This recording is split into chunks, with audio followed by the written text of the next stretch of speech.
بسم اللہ الرحمن الرحیم۔ السلام علیکم۔ ہمارے چینل میں خوش آمدید۔ کہانی شروع کرنے سے پہلے آپ سے گزارش ہے کہ اگر آپ ہمارے چینل پر نئے ہیں تو ہمارے چینل کو ضرور سبسکرائب کیجیے تاکہ آپ کو ہماری ویڈیوز سب سے پہلے ملیں۔ یہ 6 ماہ پہلے کا قصہ ہے یا پھر شاید اس سے بھی پہلے کا ہو۔ میرے علم میں یہ بات اب آئی ہو۔ بھرکاف اپنے انگاروں پر لوٹ رہی ہوں، اپنا لگژری فلیٹ، جوائنٹ فیملی سے نکلنے کی خواہش اور آزادی کا جشن۔ عاقل کی محبت اور اعتماد سب کچھ پسے پش چلا گیا تھا۔ بس ایک احساس باقی رہ گیا تھا، اپنا گھر برباد کرنے کا۔ شوہر جب بدلتا ہے نا تو سب سے پہلے بیوی کو خبر ہوتی ہے۔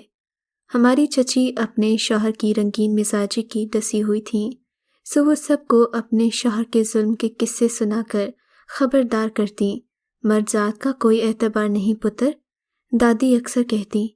میں نے گاؤں کی ان پڑھ، سیدھی سادھی، جھلسی رنگت والی چچی کو کبھی کچھ نہ گردانا تھا۔ اپنی تعلیم، خوبصورتی اور اداؤں پر مجھے بھروسہ تھا، عاقل کی محبت پر یقین تھا۔ سوچا یہ جاہلانہ باتیں ہیں، مگر اب احساس ہو رہا ہے کہ ہم سب عورتیں اندر سے ایک جیسی ہوتی ہیں، چاہے وہ جھلسی رنگت والی چچی ہوں یا بظاہر روب داب والی دادی جنہیں دادا نے جوانی میں خوب ٹف ٹائم دیا تھا، یا پھر شہر میں رہنے والی یونیورسٹی کی پڑھی لکھی اداؤں سے لبریز دوشیزہ۔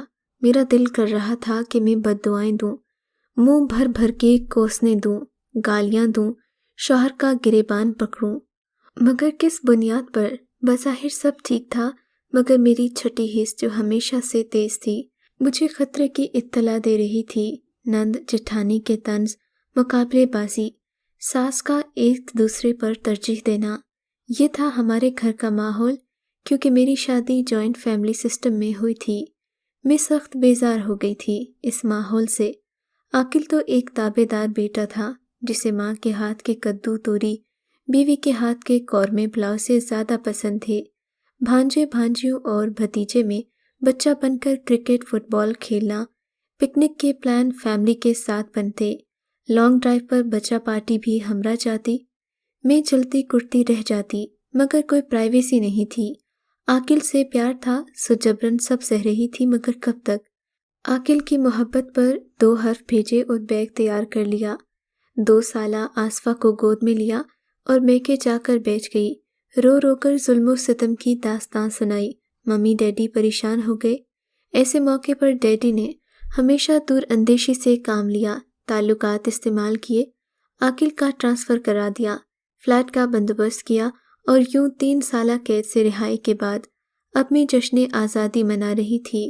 مگر مجھے اس گڑبڑ کا احساس نہ ہوا جو آہستہ آہستہ میری زندگی کو گہن لگا رہی تھی۔ نئی کالونی میں سب سے پہلے مسز طاہر سے الیک سلیک ہوئی، ملن نثار، پھرتیلی، خوش مزاج۔ انہوں نے مجھے سگی بہنوں والا مان دیا۔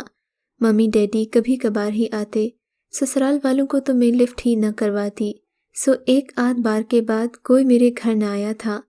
ہاں، عاقل اسی طرح اپنی فیملی سے جڑے ہوئے تھے۔ چچی کے طنز، بھابھیوں کی شعبدے بازیاں، اماں جی کا اپنے ہاتھ کے ذائقے پر اترانا اور جتلاتی نگاہوں سے بہوؤں کو دیکھنا، بابا کی تنقیدی نگاہیں، ماموں چاچوں کی صدائیں۔